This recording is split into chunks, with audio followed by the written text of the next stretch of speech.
Hello, everybody. It's me, San Marina.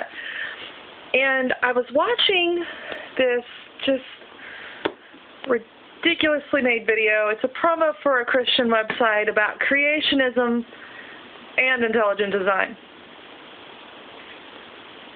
Yeah. It made me wonder, too.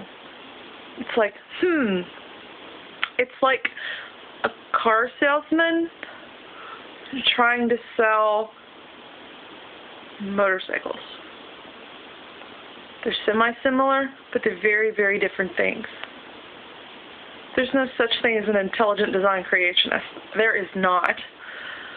So with that upfront display of ignorance about what they're even talking about, I thought, okay, this will be very entertaining. So he's like, this gentleman, his name is Carl Gallup, did this thing about the fallacy of atheism. And he says, when you're in a conversation with atheists, the first thing you need to ask them, is it absolutely 100% possible for God to not exist? And of course he goes, they're tempted to say no, because if they do, there's no way they would know, and there's no way we would know if there isn't a God, and all that good stuff. And that's true, and it's funny because he doesn't give a definition of God until the end of his video. And honestly, if he would have left his definition of God semi-ambiguous, is that the word I want to use? Yeah, ambiguous. He might have kind of gotten away with the question. I mean, it still calls into mind his general intelligence and knowledge about the matter, simply, like I said, because he's mixing creationism with intelligent design. And I thought that was kind of interesting. So, he's asking, is there 100% possible proof for God existing? Of course, I need to know which God he's talking about. And at the end, I figured out he meant the one in the Bible. The angry volcano God that ended up being the father of all Abrahamic religions, including Islam. Did I say that loud? I'm sorry. I know how some fun these are. The Muslims are the new Soviet commies, which we all know is very, very retarded kind of thinking. And yeah, I totally use the word retard. You know what? I'll even go further. Let's just call them Christards, because that's the point I'm at. So anyway, this guy's going on about how, once we show this atheist that they can't be 100% sure because of this honest, scientific, creationist scientists use this technique in reverse all the time. And I have to ask again, what do you define as true scientific evidence? I mean, for all I know, you could be talking about a neuroscience giving you information about rabbits. I don't know where you got your information from. Most atheist sites you go to, we cite the papers and the studies where things have been found. We give sources. This site does not. I even went further and looked at some of their other videos, and they're just as lame and uninformed as this one, which is really scary. They're really feeding the public, well, the fundamental Christian public, what they want to hear, And that's the thing. He can't even tell me what the real scientific method is. He's emphasizing these words, true scientific evidence, real scientific knowledge. And he goes, on about the real scientific method. And it's like, nowhere, anywhere have I found him define this. Okay? He just leaves that out there rather ambivalent about it again. And I'm finding that his real evidence, knowledge, his method, it's probably God in the gaps kind of logic. We can't figure it out, it's God. Which is kind of weird. I mean, that would explain why, for the longest time, people worshiped the moon and fire. I mean, they didn't know how that stuff happened, so they made it gods. Hello. But, he even goes so far as to call evolution an interesting speculation. Evolution, they've been trying to study that for so long. They have yet to completely falsify it. That should tell you something. And it's like, okay. And this is the point where he starts using, the guy that's doing this, Carl, he starts using the term intelligent design. He switches from creationist scientists to intelligent design. And so I'm like, okay, well, where's your evidence for intelligent design then? And for those of you who don't know what the difference is, creationism, depending on where you live in the world and what religion you are, is based on your holy text. U.S., most people refer to the Bible. I believe over in, the Middle East, they refer to the Quran, and I think it's the Talmud. But you get the idea, if you're Israeli or whatever. So there's a lot of different versions of creationism out there. I think there's even one that's about a God crying into the sea or something and a baby coming out of that. I mean, there's lots of weird stuff out there. So anyway, there's a big difference. That's creationism. Intelligent design is meaning anybody or anything had to have created this planet somehow, just by looking at the complex of nature and whatnot. So they're willing to say an alien did it. It doesn't have to be a god. We could have been seeded. I don't know. This is just the idea behind intelligent design. But he's using all this emphasis on true this and true that, and not giving any definition of what those are, no reference to where he's getting it from. So, and he's going on about how after you look at clear and cogent evidence, and I love how he's using his words, trying to use these, just adding all this emphasis to this and that, using larger words that most people wouldn't know. And in case you don't know, cogent is clear, logical, and convincing. And then I have to ask, well, what kind of logic are we referring to? The last I checked, the universe is not logical. The way we live and how we have things is the way it is because that's how the universe works. It's not because it's the way we want it to work. Reality is, if I drop a baseball and a bowling ball from a plane a mile above the earth, they're going to hit the ground at the same time. Logically, classic logic would say, no, the bowling ball hit first. And because it sounds right, that's the truth. That's classic logic. So I'm just kind of wondering what kind of logic they're using, and I think when he's using the word cogent, he definitely doesn't mean clear, and from what I've seen of the evidence, it's not convincing because, one, he's not really supplying evidence, let alone the sources, the doctoral papers. There's none of that given to this video at all. And so there might be logic involved, but I have a feeling it's classic logic. It's not normal scientific modern logic. So then he had question 2, and it was like, out of all the possible knowledge in the universe, how much do we as humans possess?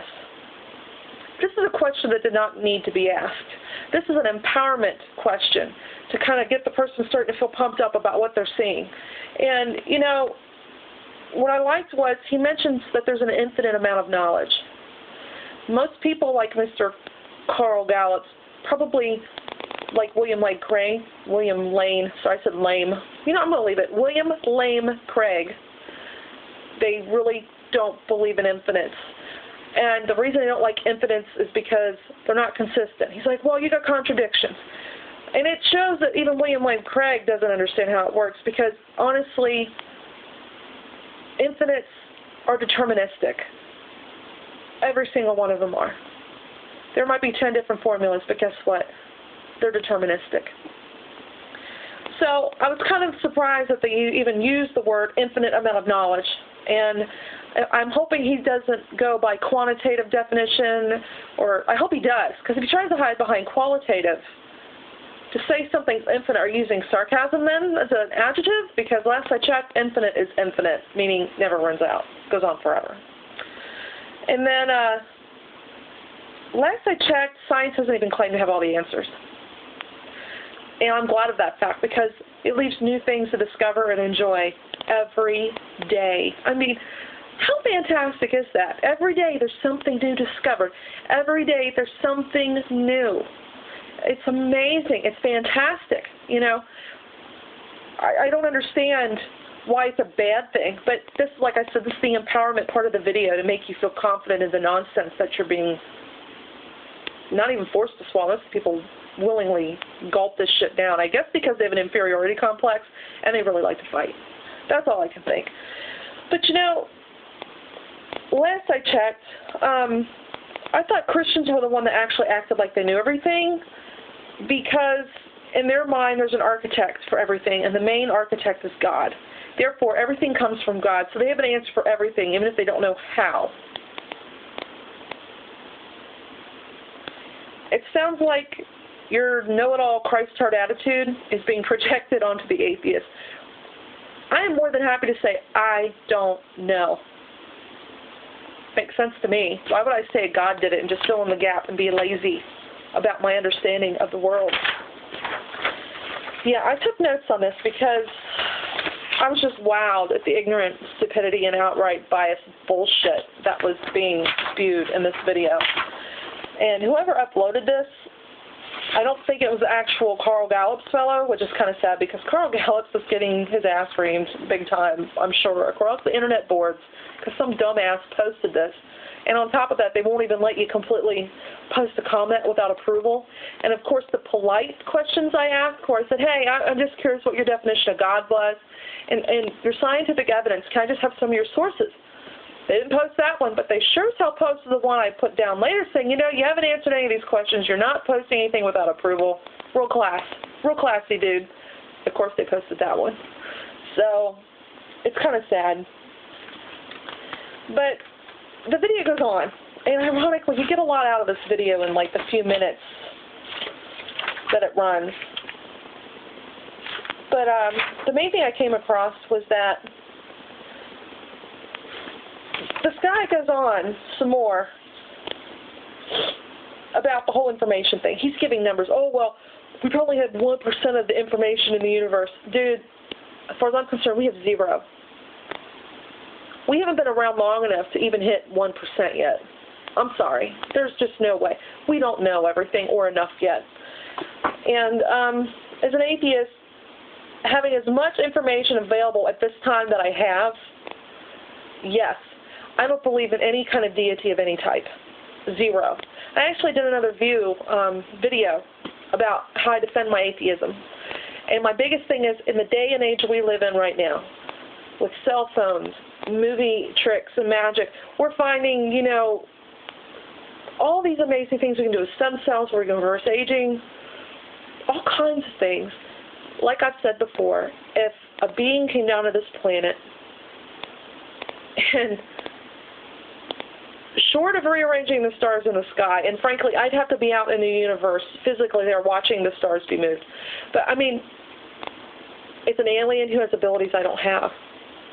That doesn't make that person a god. It might make him my leader if he conquers my planet because I'm technologically not as advanced as this person. Alien. Doesn't make it a god. Gods do not exist. They never have. They never will. Omnipotence, in this day and age, we're starting to find answers to things we never did before. We're getting the answers we need to understand that there are things outside of us that are bigger, greater, and better. We are not the center of the universe. And when we finally realize we are not the center of the universe, guess what? Deities died. They went straight to mythology. And that's what God is. It's a mythology. Mythological character that unfortunately legislates my vagina. It kind of sucks. But the last time I checked, there's like 0 empirical evidence that intelligent design is possible. The same goes for creationism. 0 empirical evidence.